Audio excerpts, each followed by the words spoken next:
ਦੀਵਾਲੀ ਦਾ ਤਿਉਹਾਰ ਆ ਚੁੱਕਿਆ ਹੋਇਆ ਹੈ। ਬਾਜ਼ਾਰਾਂ ਦੇ ਵਿੱਚ ਰੌਣਕ ਮੇਲਾ ਹਰ ਜਗ੍ਹਾ ਤੇ ਲੱਗ ਚੁੱਕਿਆ ਹੋਇਆ ਹੈ। ਘਰਾਂ ਦੇ ਵਿੱਚ ਵੀ ਘਰ ਵੀ ਸੱਜ ਚੁੱਕੇ ਹੋਏ ਨੇ ਪੂਰੀ ਤਰ੍ਹਾਂ। ਤੇ ਇਸੇ ਦੇ ਨਾਲ ਅਸੀਂ ਅੱਜ ਆਏ ਹਾਂ ਪੰਡਿਤ ਸ਼੍ਰੀ ਕਾਂਤ ਜੀ ਕੋਲ, ਤੇ ਇਹਨਾਂ ਕੋਲ ਪੁੱਛਾਂਗੇ ਕਿ ਪੂਜਾ ਦੀ ਵਿਧੀ ਵਿਧਾਨ ਕੀ ਹੈ। ਦੀਵਾਲੀ ਦੇ ਤਿਉਹਾਰ ਦੇ ਵਿੱਚ ਲక్ష్ਮੀ ਜੀ ਦੀ ਪੂਜਾ ਤੇ ਗਣੇਸ਼ ਜੀ ਦੀ ਪੂਜਾ ਕਿਉਂ ਕੀਤੀ ਜਾਂਦੀ ਹੈ, ਜਦਕਿ ਦੀਵਾਲੀ ਦਾ ਤਿਉਹਾਰ ਜਿਹੜਾ ਹੈਗਾ ਉਹ ਸ਼੍ਰੀ ਰਾਮ ਚੰਦਰ ਜੀ ਦਾ ਹੈਗਾ ਹੈ। ਤੇ ਅੱਜ ਅਸੀਂ ਇਹਨਾਂ ਨਾਲ ਗੱਲਬਾਤ ਕਰਦੇ ਹਾਂ ਤੇ ਤੁਹਾਨੂੰ ਟਾਈਮਿੰਗ ਵੀ ਦੱਸਾਂਗੇ ਕਿ ਇਸ ਵਾਰ ਦਾ ਸ਼ੁਭ ਮਹੂਰਤ ਕੀ ਹੈਗਾ ਹੈ। ਤੇ ਸਭ ਤੋਂ ਪਹਿਲਾਂ ਪੰਡਿਤ ਜੀ ਮੈਂ ਸਵਾਗਤ ਕਰਨਾ ਚਾਹੂੰਗੀ ਤੁਹਾਡਾ ਗ੍ਰੇਟ ਪੰਜਾਬ ਟੀਵੀ ਦੇ ਵਿੱਚ। ਤੇ ਤੁਸੀਂ ਦੱਸ ਸਕਦੇ ਹੋ ਕਿ ਹਰ ਵਾਰੀ ਦੀਵਾਲੀ ਦੇ ਤਿਉਹਾਰ ਤੇ ਅਲੱਗ-ਅਲੱਗ टाइमिंग ਹੁੰਦੀ है। धन्यवाद जी आपका। पहले तो दीपावली की आपके और आपके दर्शकों को बहुत बहुत शुभकामनाएं, बधाई। आपका प्रश्न है कि टाइमिंग क्या है इस बार पूजा की? देखिए, टाइमिंग इसका जो है अमावस्या तिथि में ही इसका पूजन किया जाता है, और अमावस्या जब शाम के समय हो तब इस पूजन को करने का विधान बताया गया है। तो 12 नवंबर एतवार के दिन कार्तिक अमावस्या का जो आरंभ है वो दोपहर 2:45 से और 13 नवंबर सोमवार तक जो है 2:57 के बीच में है। तो कार्तिक महीने की अमावस्या तिथि जब होती है तभी लक्ष्मी के पूजन करने का विधान है। तो 12 नवंबर को ही शाम के समय या 2:45 से लेकर के और रात्रि तक हम पूजा करेंगे। और ऐसा क्यों होता है? दिवाली तो श्री रामचंद्र जी और सीता माता जी का त्यौहार है, रावण को मारने की विजय प्राप्त हुई थी, लेकिन हम उस दिन लक्ष्मी जी की और गणेश जी की पूजा क्यों करते हैं?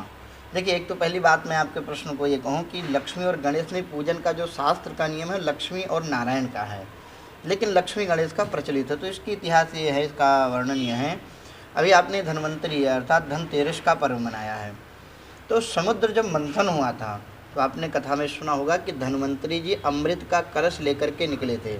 वो क्या थी? कार्तिक महीने की कृष्ण पक्ष की त्रयोदशी तिथि थी। तो उस दिन जब धन्वंतरी जी अमृत कलश लेकर के निकले थे उसे हम धनतेरस या धन्वंतरी जयंती के रूप में जानते हैं। उस दिन हमारा आयुर्वेद का या हमारे जो आयुर्वेद के विधान हैं धन्वंतरी जी के माध्यम से उसका प्राकट्य होता है। उसके दूसरे दिन अर्थात त्रयोदशी और चतुर्दशी, उसके अगले दिन का जो दिन आता है जिसको अमावस्या कहते हैं, उस दिन साक्षात श्री लक्ष्मी मैया का प्रकट हुआ है। श्रीमद् भागवत महापुराण के 8वें स्कंद के 8वें अध्याय में वर्णन आता है कि ततश्चाविर्भूत साक्षात श्री रमा भगवत परा। इस शुभ लग्न में, जिसको हम आज की भाषा में अगर कह लें तो दीपावली के दिन माँ लक्ष्मी का प्राकट्य हुआ था, इसीलिए हम दीपावली मनाते हैं। और संयोग ऐसा बना कि आपने कथा सुनी होगी कि राम जी ने दशहरा के दिन रावण का वध किया, और उसके आने वाले दिन में अर्थात आज के दिन कार्तिक महीने के कृष्ण पक्ष के अमावस्या तिथि को राम जी अयोध्या में आए थे। तो हमारे श्री अवधवासियों ने पूरे नगरी को दीप से और ज्योत से प्रकाशमय किया था। तो हम लोग दीपावली मनाने लगे हैं। तो इसका वर्णन यह है कि राम जी का अपना कार्य है और लक्ष्मी जी का जो पूजन करते हैं उसका अपना विधान है। जी, किस विधि विधान से पूजा करनी चाहिए? जी, विधि विधान का मतलब ये हुआ कि देखिए, लक्ष्मी जी, नारायण जी, गणपति जी, कुबेर जी, इन सब का एक अपना अपना दायित्व है। लक्ष्मी मतलब सुख, शांति, समृद्धि और ऐश्वर्य, कृपा प्राप्त करना। कुबेर जी क्या हैं? खजांची, देवताओं की खजांची बताए गए हैं कि जो धन की संरक्षण करते, धन का संरक्षा व्यवस्था करते हैं। और रिद्धि सिद्धि गणेश जी का पूजन करने का विधान क्या है? बोले गणेश जी की पूजा करने से विघ्न बाधाएं दूर होती हैं। तो पूजन करने के लिए देखिए, प्रातःकाल उठ करके स्नान करके और नित्य अपना नैमित्तिक पूजा पाठ करने के बाद में जब अमावस्या का मुहूर्त आ जाए, जब वह दीपावली का मुहूर्त आ जाए, जैसे उस टाइम में लक्ष्मी, गणेश, नारायण, कुबेर, दीपावली का पूजन, कुछ लोग जो व्यापार बिजनेस से जुड़े हुए लोग हैं अपने तराजू का और अपने बही खाता का और कलम का भी पूजन करते हैं लोग। किन किन चीज़ों का भोग लगाना चाहिए? हाँ, देखिए बड़ा अच्छा है। भोग लगाने का विधान तो है कि देखिए, माता रानी को पहले तो प्राचीन काल में मिठाई चलती, जो खंड की मिठाई बोलते थे या हाथी घोड़े खिलौने बोलते थे, प्राचीन परंपरा है। तो लक्ष्मी जी की पूजा में तो वैसे सब सात्विक सारे भोग लगते हैं, लेकिन जो है कमल के पुष्प पर और अनार का भोग लगाना चाहिए, और एक जो शलीफा फल कहते हैं उसको भी भोग लगाने का विधान बताया गया, जिससे माँ लक्ष्मी ज़्यादा प्रसन्न होती हैं। और उनको प्रसन्न करने के लिए क्या किया जा सकता है? देखिए, लक्ष्मी तो सबसे पहली बात है कि शुद्धता की जगह पर लक्ष्मी आती हैं।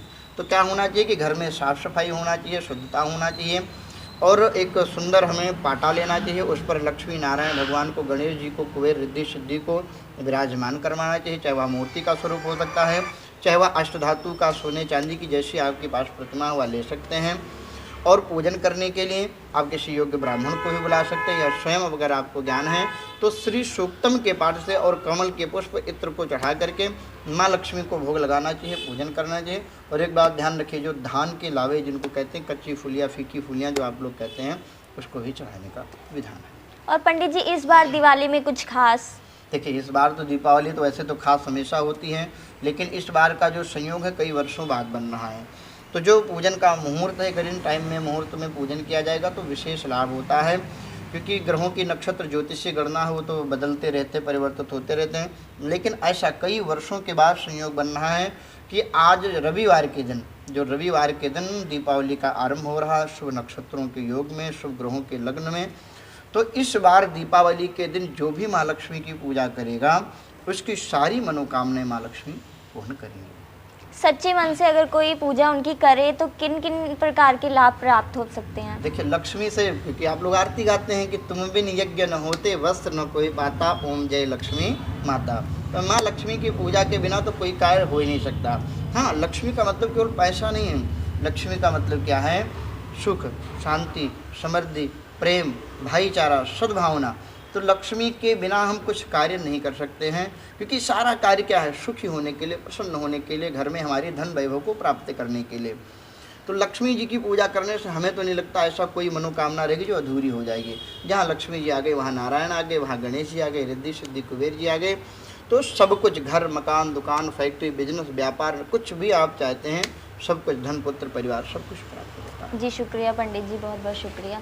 तो ਤੁਸੀਂ ਦੇਖਿਆ ਕਿ ਇਸ ਵਾਰ ਦੀ ਦੀਵਾਲੀ ਬਹੁਤ ਹੀ ਖਾਸ ਦਿਨ ਤੇ ਆਈ ਹੈ, ਬਹੁਤ ਹੀ ਸ਼ੁਭ ਮਹੂਰਤ ਹੈਗਾ ਹੈ। ਤੁਹਾਨੂੰ ਮਹੂਰਤ ਵੀ ਪਤਾ ਚੱਲਿਆ ਕਿ ਕਿਸ ਟਾਈਮ ਤੇ ਉਹਨਾਂ ਦੀ ਪੂਜਾ ਕਰਨੀ ਚਾਹੀਦੀ ਹੈ ਤੇ ਕਿਸ ਟਾਈਮ ਤੁਸੀਂ ਉਹਨਾਂ ਦੀ ਪੂਜਾ ਕਰਕੇ ਮਨ ਚਾਹੇ ਫਲ ਪ੍ਰਾਪਤ ਕਰ ਸਕਦੇ ਹੋ। ਤੇ ਦੀਵਾਲੀ ਨੂੰ ਤੁਸੀਂ ਖੁਸ਼ੀਆਂ ਦੇ ਤਿਉਹਾਰ ਕਹਿੰਦੇ ਹੋ ਤੇ ਹਮੇਸ਼ਾ ਤੁਸੀਂ ਖੁਸ਼ ਰਹੋ। ਇਸ ਦੀਵਾਲੀ ਵੀ ਤੁਹਾਡੇ ਘਰੇ ਖੁਸ਼ੀਆਂ ਆਣ ਤੇ ਮਹੂਰਤ ਦੇ ਹਿਸਾਬ ਨਾਲ ਤੁਸੀਂ ਆਪਣੀ ਪੂਜਾ ਕਰੋ। ਤੇ ਇਸੇ ਦੇ ਨਾਲ ਮੈਂ ਮਧੂ ਮਿਸ਼ਰਾ, ਕੈਮਰਾਮੈਨ ਅਰਸ਼ਦੀਪ ਦੇ ਨਾਲ, ਗ੍ਰੇਟ ਪੰਜਾਬ ਟੀਵੀ ਅੰਮ੍ਰਿਤਸਰ।